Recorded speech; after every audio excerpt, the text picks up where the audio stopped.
네, 우선 축하드립니다. 네, 감사합니다. 네, 장관 후보자께서는 5.16 이전에는 이미 문민 출신 국방부 장관이 4분이나 있었던 거죠. 네, 그러니까 지금 5번째 문민 장관이신 거죠. 네, 그렇습니다.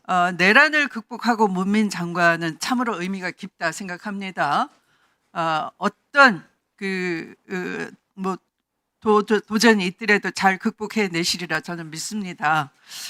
5.16을 일으킨 박정희 쿠데타 이후에 사실은 문민 장관이 없었지 않습니까? 네, 그런데 박정희의 길을 가려고 했던 것이 바로 저는 윤석열이라고 생각을 합니다. 박정희는 만주군 육군 장교 출신이고 남조선 노동당 군사 총책이었죠. 사실은 그것이 들통이 나서 소장으로 진급했을 때 미 측의 강력한 항의를 받았고 그래서 사령관으로 승진이 됐다가 부사령관으로 강등되고 그런 모멸감 때문에 또 쿠데타를 일으켰다라고 생각을 합니다. 그리고 박정희는 이 재임 시절 북한의 위협을 강조하면서 그 핑계로 유신 독재를 일으켰던 것 아니겠습니까? 그래서 아까 존경하는 한기호 의원께서 역사의 죄인이 되지 않아야 된다 말씀을 하셨는데 그렇습니다. 검찰 쿠데타를 일으켜서 집권을 했던 윤석열은 이 나라의 국가 민주 공화정을 전복하려 했던 것이고 또 외환을 일으키려 했던 것입니다.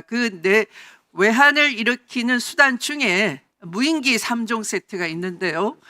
아까 후보자께서는 모두 말씀에서 군이 권력의 사적 수단으로 전락하지 않도록 문민 통제를 공고히 하겠다. 군 재건에 대한 각오를 이렇게 피력을 하셨습니다. 그래서 이 윤석열의 무인기 3종 세트에 대해서 제가 지금 고발을 하고자 합니다. 잘 경청해 주셨으면 좋겠습니다. 그리고 이후에 제가 드리는 말씀을 장관 취임하시면 바로 내부 감찰을 해보시고 지금 특검 수사에 적극적으로 군 당국에 협조해 주시기를 부탁드리겠습니다. 윤석열의 무인기 3종 세트는 이렇습니다. 계엄 명분을 찾기 위해서 북한을 도발하면서 불법적인 작전 지시를 한 것으로 보이는 것입니다. 첫 번째 PPT 한번 보시겠습니다. 윤석열의 무인기 3종 세트 첫 번째는 소위 평양 무인기로 불리는 소형 정찰 드론이겠습니다. 두 번째는 이게 지금 처음 말씀드리는데요. 24년 1월에 개발에 들어간 소형 자폭 드론이 되겠습니다. 세 번째는 23년부터 준비는 했지만 불발이 된 것으로 보이는 노상원의 해론 무인 정찰기 이렇게 3종 세트가 되겠습니다. 우선 평양 무인기 소형 정찰 드론에 대해서는 23년 1월 4일 윤석열이 주재를 해서 용산에서 대통령실 무인기 회의가 있었습니다. PPT를 한번 보시겠습니다.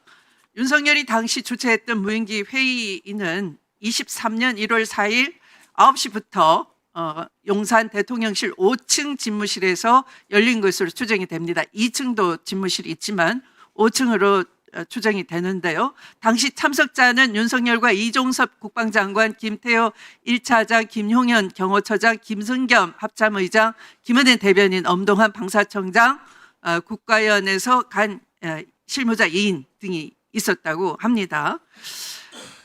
23년 1월 4일 9시에 용산 대통령 5층 집무실에서 무인기 대책회의를 주재했던 윤석열 직접 주재를 했는데요. 제보에 따르면 그날 윤석열은 유독 화를 많이 냈다고 합니다.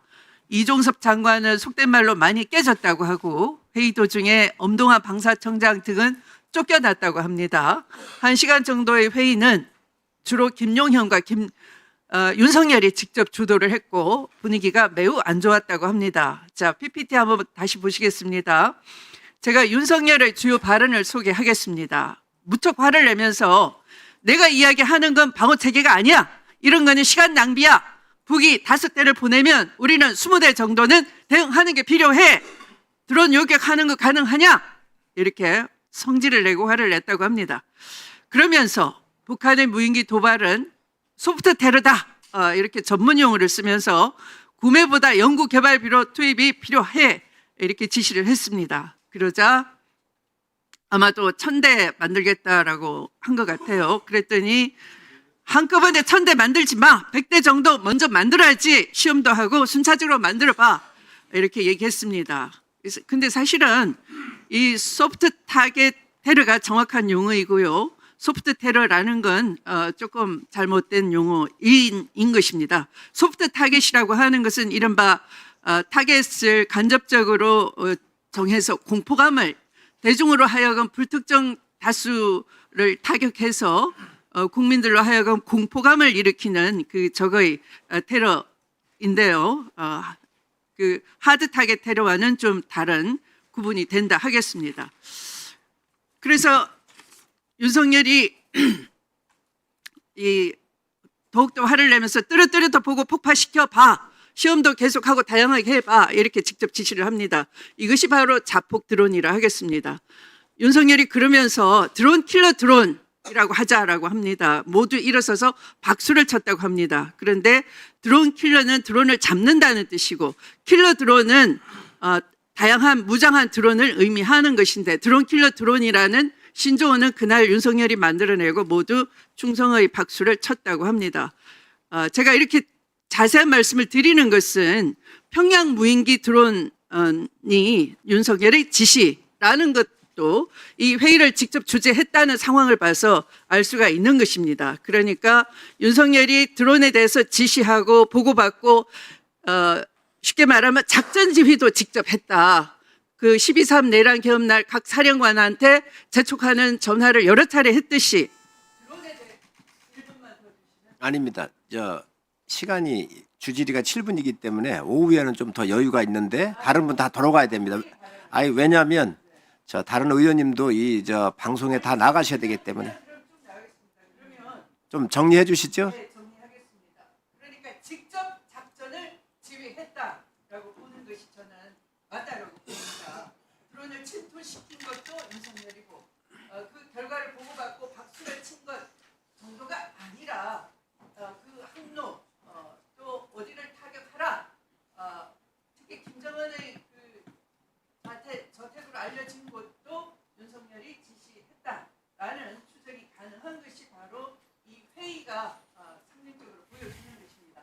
다 관련자들을 배제하고 직접 소프트 타겟 테러를 지시하고 공포감을 일으키고 대응하라 배수를 정하고 그러니까 제작 지시와 그 사후 보고 드론의 운용까지도 직접 지휘했다라고 봐지는 것입니다. 그래서 바로 23년 1월 4일 외환 혐의의 시발점이 된 윤석열의 무인기 회의에서부터 신속한 수사가 필요하고 의원님 정리해 주시죠. 회의에 참석했던 관련자들을 수사해야 될 것이고 윤석열의 구체적 지시 사항, 향후 평양 무인기 침투까지의 전개 과정에 대해서 특검은 소환 조사를 통해 낱낱이 밝혀져야 할 것인데요. 여기에 대해서 적극적으로 내부 감찰도 해주시고 수사 협조를 부탁드리는 바입니다. 네, 잘 알겠습니다. 네, 추미애 의원님 수고하셨습니다. 의원님들께 협조 요청을 좀 드리겠습니다. 오전 질의를 시간 내에 좀 끝내야 됩니다. 또 의원님들께 공평하게 여러 가지 방송의 기회도 드려야 되기 때문에 7분 이내에 가능하면 마무리를 좀 해주시기 바랍니다. 다음은 강대식 의원님 질의해 주시기 바랍니다.